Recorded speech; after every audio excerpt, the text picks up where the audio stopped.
Hello and welcome to the weekend edition. I'm Dr. Kingori. We have a great show lined up for you. One of our guests tonight is to Butita what the presidency is to Rajput Nazlin Umar.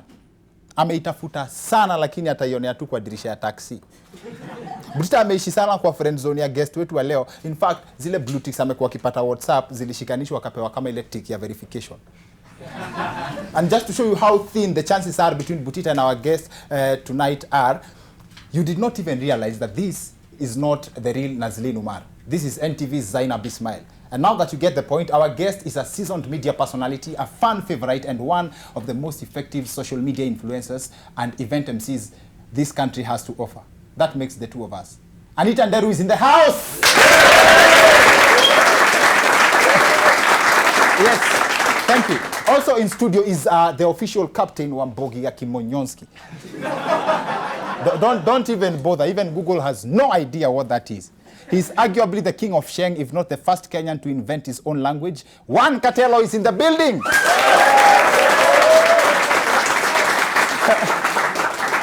So we are happy to do this show with you. Join the conversation on hashtag The Wicked Edition. My handles are at Dr_Kingori on Twitter and Instagram, Dr. Kingori on Facebook. That's Dr. Kingori. Roll call Kwanza, the area you're representing. That is where you're watching us from. But before we get to Anita and Kartelo, so much happenings across the country this week.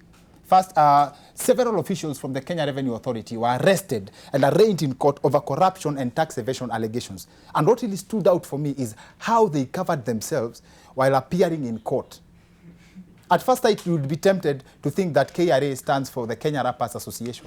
They are all in hoods, they are all in sunglasses, and it's quite a spectacle. Quite a spectacle. Nice wordplay there. This could be proof that ukweli watu wako na pesa mingi ya wajionyeshangi. For real. And when people start attending court proceedings like this, how will the courts even know who they are charging, ama whether they are charging the right people? Hey! Yes, your honor. Mimi hata sio mwizi wa KRA. Mimi nimeletwa hapa kwa madai ya kunyang'anya mtoto yogurt. Hapo kuna confusion. Kuna makosa kidogo. Ule mtoto nilibia anaitwa KRA. Sio KRA. Marekebisho kidogo, mtanifuga kifugo sio yangu. Mimi sijakafuga. Apart from the KRA theft story, theft suspects made headlines this week because there's also a story about suspected gold scammers who were arrested for swindling a Saudi royal 400 million shillings in exchange for fake gold. And to appear more credible, at one point the suspects are said to have impersonated Interior CS Fred Matiang'i. This is the second time someone has made money acting in the image of our CS. Yes. And police officers confiscated a lot of stuff from the Kileleshwa compound. For real. Police officers walishika vitu mob sana. But what stood out for me ni hizi manyundo. What is that hizi manyundo usiagwa, wanenda wanasiaga hizi manyundo, they spray them gold, alafu they sell them as real gold. This must be the literal definition ya kugongwa. For real.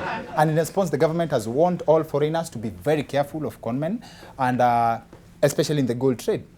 In other news, a Chinese national broke the internet after this video of him trying to grab a gun from a police officer surfaced online after he was arrested over the discharge of waste materials into a river by his company.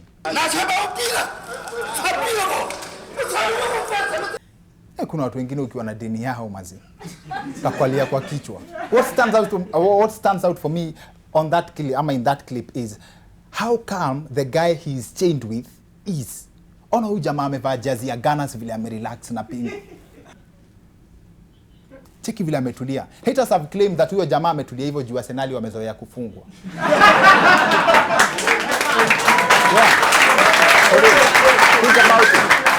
Think about it. Now, also, KQ has been reported to be making losses, and that some Kenyans actually have been claiming that this could be the reason.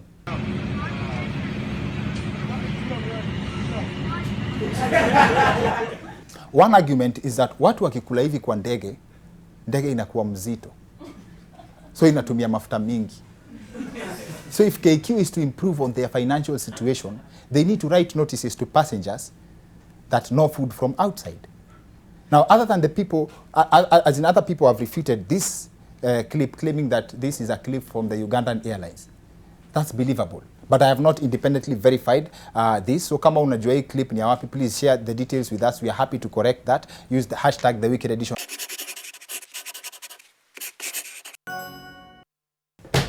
Now, on 7th July 2017, the Daily Nation ran an article by Joan Thatia titled, English is not a measure of intelligence. And to add on to that, so is any other foreign language. Now, I'm hoping we can prove that by the end of this episode, but that's not to mean that Kenyans can't speak English when they decide to. We were almost a very bad road accident. By good luck, the driver controlled the vehicle until we came to a stand. But right now we are stranded. We wanted to head on the road. Some of us were going to work. We cannot reach at our places of work. Places of work. Now, moral of that clip ni kizungu sio tenses, maze kizungu sio grammar, kizungu sio accent, kizungu ni confidence. Anything utasema, just the confidence. And we chose this topic for today's show after observing the amount of pressure people have just to speak English. Take this lady, for example. Toswahili takia. Well then, let the lady choose the language she's most comfortable with. English bus. English bus. Hey, long time ago. There's a woman came here. I would call it Anglo. And she said, no, I want somebody, your husband. I want to bring it here. Then he refused not to angoa.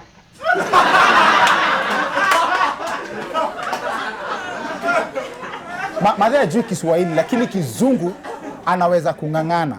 And the pressure keeps on keeping on. When musician Ringtone appeared on the show a few weeks ago, he made this clear before making a point. I'm not gonna try very much na kizungu because naweza end up kusound kama Joho. So mimi naheshimu Joho. And not only that, two top governors have been ridiculed on several occasions about their English-speaking capabilities. And that's just a tip of the iceberg. Our guests tonight are two Kenyans known for how prolific they are in different national languages. One official, one non-official. Anita, Nderu and Kartelo join us on the other end of this break to help us break this down even further. See you guys in a bit.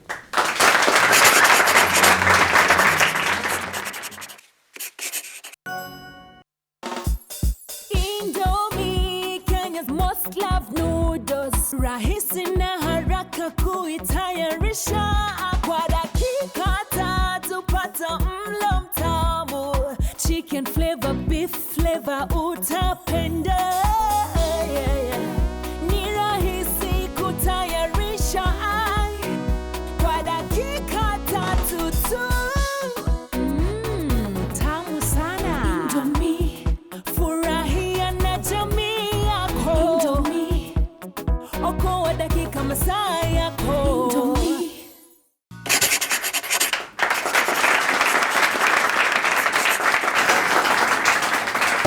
Welcome back to the Wicked Edition. I'm Dr. Kingori. The subject on our show tonight is swala nyeti. How special or how difficult is the English language, or how special is one language against another? Na maguest wetu wa leo tuko na Anita, Nderu na Kartelo.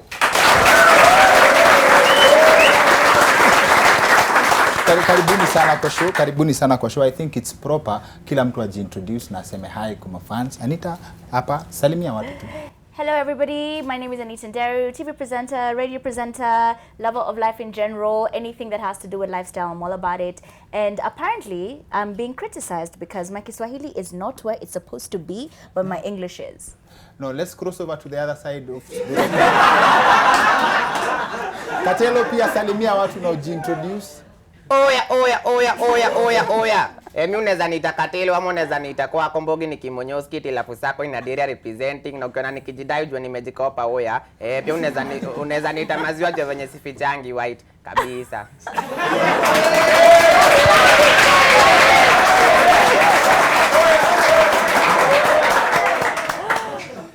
Nashangaa kama this is the same person. Anita amekama kamsalimia, hi Kartelo, it's so nice to meet you. First of all, I don't sound like that. No, I'm close though. So Kartelo amekaa hivi for like 2 minutes and Anita was worried ni nini imehappen ya Kartelo. And that is the subject of our show tonight. Right. Tunaanza na wewe Kartelo. Kizungu. The last time uliongea Kizungu other than a e i o u na kusoma kitu ilikuwa lini? Kizungu kwa life yangu nimeongea mara less than 10. Maisha yako yote. Okay. Anita, on the other end, you've been criticized about how bad your Swahili is. Yes. How does that make you feel? It's what am I supposed to do? I've done my best to learn the language and I can understand the language. I can like in one way or another, I can speak the language. It's just I don't sound the way you're supposed to sound if you're speaking the language. Yes. But I find it strange that they'll criticize you for not, because this is the weird thing. If you only knew Swahili and you didn't know English, guys don't have a problem with that. But if you only know English, but you can't speak Swahili very well, you're told you're not embracing the national pride. You're not embracing your country. How I was raised, with the schools I went to and what I did, that was never in my control. It's where your parents put you, it's the situations you were put in, it's the things that you learned. And then, as much as I get criticized for that, it's been an amazing time learning all these different languages, and I love Kiswahili. I can speak it very well, only if my mom calls me. You've met my mom. Yes. The time when you attempted. It's not a real thing. But anyway, you met my mom. So my mom speaks Kiswahili, Kikuyu, and Somali. So when I speak to her, it's very broken Kiswahili, but we understand each other. And then there's my favorite human on earth, and I love him because of the Oya story. That just to make sure to go on the same page. Kartelo anasema. I don't know. It's what you know, and it's what you know, and I don't think there's any crime in knowing a particular language very well and not necessarily knowing a language which you're supposed to know. Na wewe Kartelo umeikuwa na pressure, umeikosa opportunity juu ya ati level ya Kizungu yako haijafika level fulani ama Kizungu yako haijafika level fulani. Kuna place imai kukazia other than kwa hiyo interview? Kitu shai nikazia tu ni funky high school. Sidhani kuna kitu kingine shai nikazia. Mimi Sheng yangu tu inanipeleka tu poa. Ule hata funky walikuambia uwezi, kwani mlikuwa mna audition na Kizungu ndio muende funky? Ni public speaking. Na ndio wao kwenda chuo fulani na kwa na magusho ndo wameweza mbaya sana.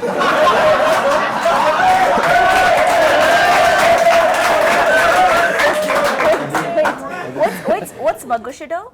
Madem. Oh, okay. Mimi hata sijashika the pronunciation itself. Magushodo. Gushodo. It sounds so bad. That's what you call it. Mamdem anaita. It sounds like somebody's knees. It's like a horrible thing to call women. Gushodo. No. If I told you right now, takupatia gushodo, wouldn't you think I'm gonna like hit you? Kofia left. But gushodo, where did that even come from? Sheng za madem kuna zenye nimesikia mbaya. Kuna yenye tulikava hapa kwa show ilikuwa Kinyambis. Hiyo iko. Iko. Hiyo iko. Mangoko. No, Kinyambis. Hapana. Kinyambis is hiyo ni jina ya dem.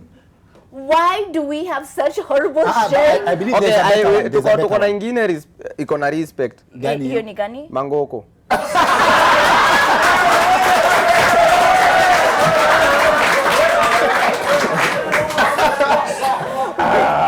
No. So wajamaa wanaitwa nini? Tena? Wajamaa wanaitwa nini? Ni wase tu. Si hatukwangi na. Wow. So wanaitwa wasese tunaitwa Timangoko. Unaweza tuita Kingori ni mjeshi tu wangu. See, that sounds dope. Mjeshi, mdau.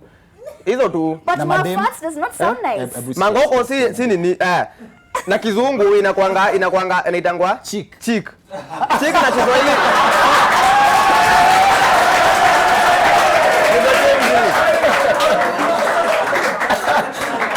La ingine ya madeni ngoko. Kwa vocabulary yao maybe we can find out. Kuna ingine, kuna Mangoko, Kinyambes, tunatafuta yenye inakaa at least si tuchague. Gani ingine mko nayo? Waroro ni better. That's better than Mnyambes. Waroro is better. Yeah.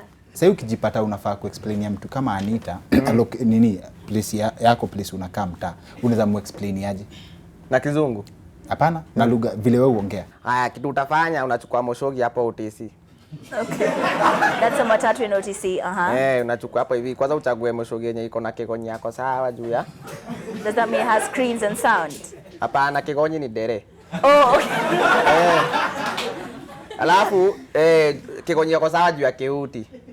Keuti ni mbio. Ushike Jogoo Road. Oh, I thought it was like the Hoot. the hooting thing. Ukuje na Jogoo Road, uingie Doni, uingie hapo 3560. Ukishaingia Muyo, shukia stage inaitwa Mihango. Does the conductor know the stage? Utashukia tu Mihango kwanza. Kula orosho wenye utapata hapo hivi left. So that means a lane that I'll find on my left, right? Ni choche. That's fine. Unakula hiyo chuo. Juu ukiingia sasa kuna kwa chuo mbili, kuna kwenye inaitwa Clubist. Clubist ambapo utapatana na Wanori. So unapita tu ya kwanza. Does Wanori mean thugs? Wanori Okay, yani alright. madhegi. See, we got this. So unakula tu hiyo orosho ya nini ya Mihango straight, utaenda upatane na stage hapo. Ukipatana na stage ni police station. Oh wow. Wapi makofi? Anita ameshika 80% ya hizo Sheng. Nice. High five. Na sasa ugambo we explain the same thing na Kizungu. Nice. Hebu mu explain tu na Kizungu ile yenye unajua. So you Okay, I can do this. Yes, you can. First of all, you are like a matatu from. To be fair, if I was to speak this way, I would do the same thing. Like I have to mix the two. Tuendelee, uko sawa. Niko sawa? Uko sawa. So far so good. You have understood you are like Yes, from I OTC. like. Yes. You take the route to Jogoo Road. You go through Donholm, Umoja. Then when you arrive at Mihango stage, It's either go to the thugs or they go the other way. yes, you kushuka inaitangwaje? To a light. Me notice. Oh, you kwa light. Yes. So you enter that road ya Mihango, you find a police station there. From there you can call me.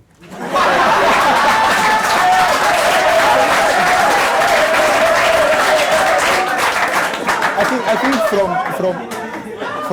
from Kartelo's speech, I've picked one thing. Yes. Kizungu kama inakulemea, piga sign language na keywords. Piga tu sign language na keywords because he started akataja keywords OTC, Jogoo Road, Umoja, you alight, alafu you call me straight to the. Lakini ukiongea Sheng, how do you come up with those words? Sheng by the way inakuanga you tokanga tu from you toka mahali. Unapata sema kitu ka fake inaitangwa, unajua inaitangwa imbo. Kitu imbo na Kizungu ni impost. Kitu impost. So ina change na kwa Sheng imbo. Sheng haitokangi tu out of nowhere, yani ati inaamka tu ati mnasema ati kuna Sheng. Nasikia na Kikuyu mutaratara yani ni form. So na Sheng itakuja mutaratara. Rada ni vile kuko, si ndio? Airport kuna kuanga na Kizungu inaitangwa rada ya kuangalia zile ndege zina. So rada inachukua tu zimeibiwa kwa Kizungu. Ni Kikuyu sana na Kizungu na Kiswahili na I think Kijaka wametoa tu moja. Anisha, wewe umekuwa na problem na Sheng? The reason why we never learned Sheng when we were growing up was because so my dad owns a garage. So what would happen is a lot of the matatus that would come to the garage, my second brother would interact with the Makangas a lot. Yes. So he learned that your dad is Buddha. So one day, my brother comes home, and I don't know what he was telling my older brother, and then he says, Buddha amesema. So my dad heard it as Punda. So he got really angry, and he was like, have you just called me a donkey? And then my dad was like, my brother was like, no, it's Buddha, it's Sheng for dad. And my father was like, it's official. In this household, we don't speak anything else aside from English. So that was where that all started. So all we spoke in the household was English. So I never actually got to learn Sheng, but I think it's an amazing version of the mixture of different languages that it is. And it sounds so dope, even though I still think you guys need to get a better, lazima mpate jina mzuri zingine za wanawake. The article I quoted earlier, Joanne Thatia, Daily Nation, there's a story about, she talks about her friend, alisema she cannot get a house help with a heavy accent because it affect watoi wake. I think that's very untrue because our tuition teacher when we were younger, the guy who used to come home, he had a very heavy accent.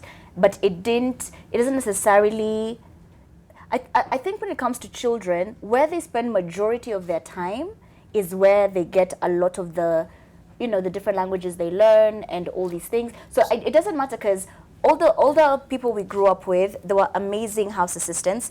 All of them either had heavy accents or they only spoke Kiswahili. So communication was always here and there for us, but then for our parents it worked. But then you can at least sema na Kiswahili ile unajua. Yani unataka kunitesa ndio ni unasema tu Kiswahili. Mimi nimeshika tu children. Niko tu kwa children. Unaweza at least unatupa Kiswahili hapa pale kwanza. Let me do the Kiswahili way sana. Yes. So sana kwetu. Wale wafanyikazi walikuwa wanatufanyia kazi walikuwa wanaongea Kiswahili na hule mwalimu alikuwa anatufundisha the different subjects, alikuwa na accent mzito sana. So yes. It doesn't, I don't know how to say necessarily in Kiswahili. Who knows how to say what's necessarily in Kiswahili? Sasa Zuada mnaongea kuhusu Kizungu, hakuna kitu ngumu kuliko Kiswahili. Kiswahili sanifu ni ngori hata zaidi. Kings, what's necessarily in Kiswahili? Sio lazima. Oh, okay. Mimi ni mbaya. So, hasa when alikuwa anatufundisha zile subject alikuwa anatufundisha, alikuwa na accent mzito sana, lakini sio lazima tulipata hiyo accent. Kartelo, kwa wale watu wenye wanajua hawajui Kizungu, one word of encouragement before tufunge. Kwa hii kamera hapa. Mbarikiwe.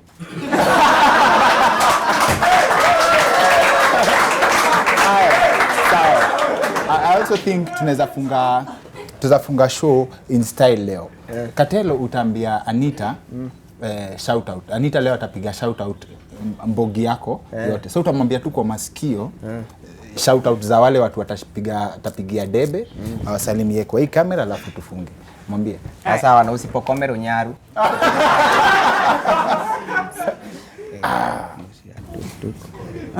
Harufu ya gas. Okay. Nani nyamba ni nuse. Wait. Harufu ya gas. Nyamba ni gas, ngozi ya mchawi. Nini socks za mchawi, ngozi ya. Ni shout out. Wait. So just give me 3 because you're giving me 4. Okay. So nampatia kirusha ama kwanza. No, lazima uniambie zote alafu utasema zote. Sawa.